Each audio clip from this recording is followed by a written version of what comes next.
Habari. Leo tunaangazia kitu cha kuvutia sana. Ni njia rahisi ya zamani inayotumia vitu viwili tu, vitu ambavyo pengine unavyo jikoni kwako sasa hivi: limau na karafuu. Basi twende tukaiangalie kwa undani. Hivi, umeshawahi kuingia nyumbani kwako ukahisi kama hewa ni nzito? Yaani ile hali ya uchovu, labda baada ya siku ngumu au hata mabishano kidogo. Unajiuliza, nawezaje kusafisha mazingira na kurudisha ile hali ya utulivu? Basi, hapa ndipo hii tiba ya zamani inapoingia.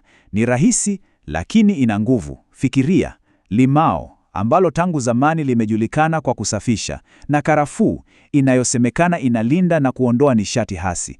Ni kama kuchanganya nguvu mbili za asili, hekima ya mababu zetu, unajua? Sawa, sasa tuangalie utahitaji nini. Na hapa ndipo inapopendeza zaidi. Uzuri wake ni urahisi. Hakuna haja ya kwenda mbali au kutumia pesa nyingi. Unahitaji vitu viwili tu. Ndiyo, viwili tu. Vitu vyenyewe ni hivi. Kwanza, limau zuri, fresh, lile gumbu kidogo. Pili, kiganja chako kimoja cha karafuu nzima. Hebu vuta picha ya harufu, ile harufu kali ya limau ikichanganyika na harufu nzuri ya karafuu. Yaani, hata kabla ya kuanza, tayari unahisi mazingira yanabadilika. Okay, sasa tuko tayari. Tunaingia kwenye sehemu muhimu zaidi. Na sikia, hili sio tu zoezi la mikono, la hasha, linahusisha sana akili na nia yako. Hapo ndipo siri lipo. Basi, twende kazi. Ni rahisi mno.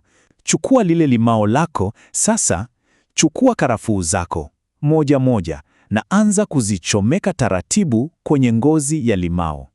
Endelea kuzipanga mpaka limao lote liwe limepambwa vizuri na karafuu. Sasa, hapa ndipo ule umakini niliosema unaingia. Kila karafuu unayochomeka, chanzo chetu kinasema unapaswa kuwazia. Wazia lile limao likiwa kama sumaku, linavuta na kunyonya kila kitu hasi, mabishano, huzuni, uchovu, yani kila kitu kisichohitajika. Kwa hiyo, sio tu kutoboa limao, ni kuweka nia yako katika kila kitendo. Sawa, umemaliza kupamba limau lako, limependeza, linanukia vizuri. Lakini kazi haijaisha. Hatua inayofuata ni muhimu sana. Je, unaliweka wapi? Na likisha kauka, unafanya nalo nini? Hebu tuangalie sasa. Sasa, chukua hilo limao na uliweke kwenye bakuli. Kisha, liweke mahali ambapo watu wanapita mara kwa mara. Katikati ya nyumba yako, labda sebuleni. Baada ya hapo, wewe liache tu. Utaliona linaanza kukauka polepole. Na likishakauka kabisa, yani limekamaa, lichukue na uende ulitupe mbali na eneo lako. Falsafa yake ni kwamba limebeba yale mambo hasi, kwa hiyo unayaondoa mbali na wewe. Tumemaliza kuona jinsi ya kufanya hatua kwa hatua, lakini unajua kuna wazo kubwa zaidi nyuma ya hili zoezi. Sio tu limau na karafuu.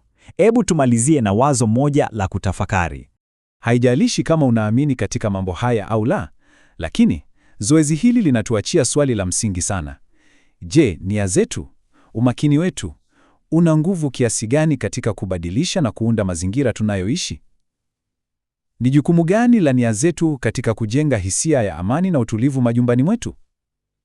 Ni jambo la kutafakari, sivyo?